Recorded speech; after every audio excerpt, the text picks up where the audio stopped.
A long time ago, I met a man here on the beach. He was wise and brave and kind and noble. Realized he was unlike any man I had ever met before. Setelah remaja ternyata baru mengetahui bahwa anak seorang dewa, begitulah hal yang menggemparkan bagi Percy Jackson. Hai teman-teman, kembali lagi di FTK Joyce, bahagia dengan satu klik. Sebagai seorang yang sudah membaca seri novel Percy Jackson and the Olympians sebelumnya, kehadiran serinya pada 2023 membawa suatu kebahagiaan. Tentu diketahui mengadaptasi novel ke bentuk sebuah seri bukan merupakan suatu hal yang mudah. Oleh karena itu suatu adaptasi akan memiliki perbedaan dengan novel aslinya. Tidak dapat dihindari dalam adaptasi Percy Jackson and the Olympians kali ini juga terjadi hal demikian. Dalam kesempatan kali ini yang akan kita bahas, yakni perbedaan novel Percy Jackson and the Olympians dengan adaptasi serinya. Terutama untuk adaptasi episode 1, disclaimer dulu bahwa kali ini mungkin akan mengandung spoiler terutama untuk yang belum menonton seri dan membaca novelnya. Mari mulai dengan perbedaan pertama. Pada saat tur museum setelah mereka makan siang di halaman museum, Nancy akan mengganggu Percy namun saat mulai mendekat dia malah tercebur ke kolam padahal Percy tidak melakukan apapun. Sesaat kemudian Budots muncul dengan cara yang aneh kemudian berubah ke bentuk yang mengerikan yang diketahui sebagai seorang Rhines bernama Alecto. Rhines adalah dewi kemarahan dan pembalasan. Saat dia mendekat, Percy mulai ketakutan namun tiba-tiba pena yang dia dapat dari Pak Brunner berubah menjadi pedang dan menusuk tajam kepada Budots dan dia pun melebur hilang sirna. Berbeda dengan di serinya, pada novel setelah Nancy tercebur, Budots memanggil Percy tidak muncul dengan tiba-tiba tapi dia memanggil Percy untuk bertemu di dalam museum tempat patung-patung Yunani berada. Di sanalah dia berubah ke dalam bentuk mengerikan menyerang Percy namun sirna karena pedang yang berubah dari pena pemberian Pak Brunner. Perbedaan kedua, setelah kejadian pada tur museum, Percy dipanggil untuk diperiksa oleh kepala sekolah. Didampingi oleh Grover dia disuruh untuk mengakui kesalahannya. Karena memang dia tidak melakukan apapun dia tidak mengakuinya. Namun tanpa disangka Grover malah mengiyakan hal yang terjadi mengakibatkan Percy dikeluarkan dari sekolah. Percy merasa sedih dan dikhianati oleh Grover, berbeda dengan serinya. Pada novel setelah kejadian dengan Nancy di museum Percy tidak ditindaklanjuti setelah kejadian. Dia memang masih bersekolah di Anci sampai akhir pembelajaran di musim panas.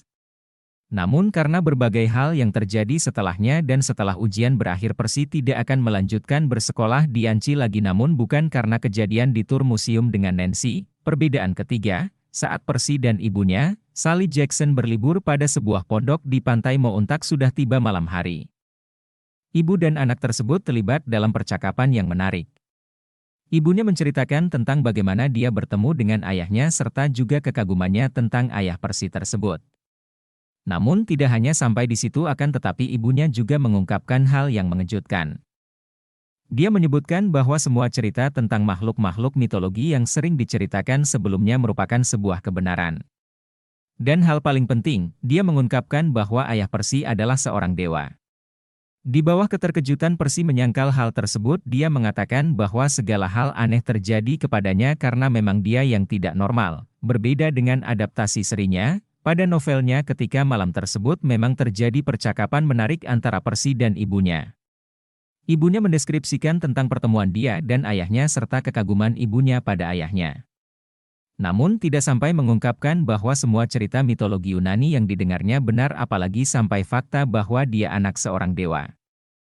Perbedaan keempat, setelah keterkejutan Percy tentang kebenaran dan juga fakta bahwa dia adalah anak seorang dewa dia melakukan penyangkalan tentang apa yang diberitahukan oleh ibunya.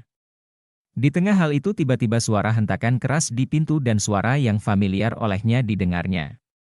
Suara ketergesaan itu tidak lain suara Grover yang mengetuk pintu pondoknya.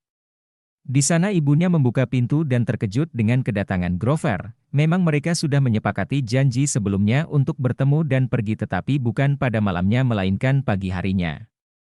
Grover menjelaskan bahwa ada situasi yang mendesak dan menyebabkan kepanikan.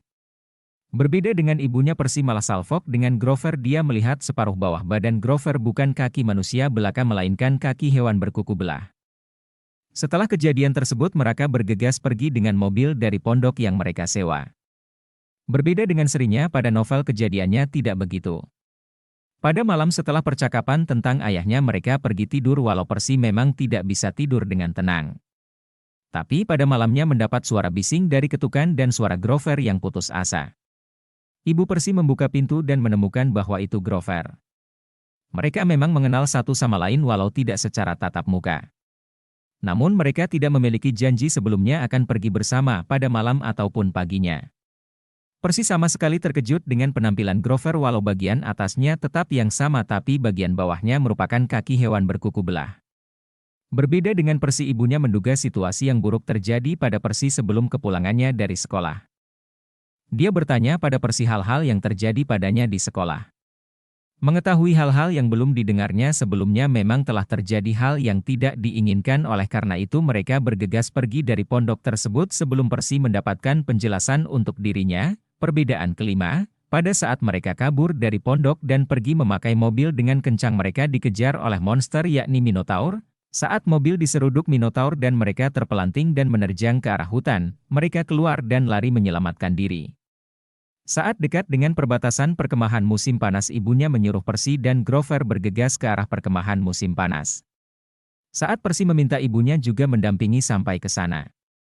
Ibunya mengatakan bahwa karena hanya dia merupakan manusia biasa maka dia tidak dapat memasuki perkemahan musim panas, berbeda dengan Percy yang merupakan seorang demigod. Mau tidak mau dengan enggan Percy menurutinya dengan Grover bergegas ke arah perkemahan musim panas. Ibunya bergerak mendekati Minotaur, dengan jaket merah sebelumnya yang telah dipakai oleh Percy ibunya membentangkannya dan berteriak kepada Minotaur. Bak layaknya matador yang menantikan banteng, Minotaur tersebut menyeruduk ke arah ibu Percy, karena bukan lawan yang seimbang ibu Percy tidak dapat menyainginya. Ia pun ditangkap oleh Minotaur dalam cengkeramannya. Percy dari jauh melihat bahwa ibunya dicengkeram oleh Minotaur dan kemudian lenyap. Dengan kemarahan Percy meninggalkan Grover dengan pedang yang sudah berubah dari pena yang sebelumnya diberikan Pak Brunner. Pada saat ini ada sedikit perbedaan dengan di novel, bukan ibunya melainkan Percy sendiri yang bertindak seperti matador. Melihat ibunya yang lenyap dalam cengkeraman Minotaur, Percy meninggalkan Grover yang tak sadarkan diri akibat mobil yang diseruduk Minotaur.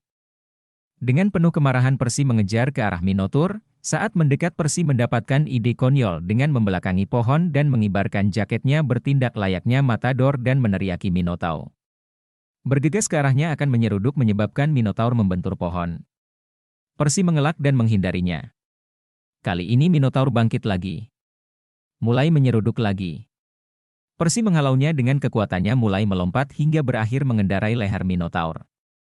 Tak punya pilihan dengan posisi sulit Percy mencoba melakukan apapun, dengan menarik salah satu tanduknya dengan sekuat tenaga tak menyangka Minotaur mengguruh karena kesakitan. Dengan guncangan yang begitu kuat menyebabkan Percy terlempar dengan keras.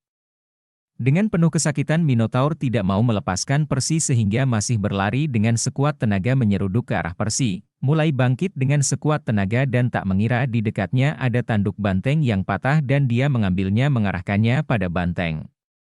Dengan kecepatan penuh banteng berlari dan tertusuk tanduknya sendiri menancap di dadanya. Dengan seketika Minotaur lenyap saat bersamaan dengan penuh kesedihan dan kelelahan Percy akhirnya tidak sadarkan diri.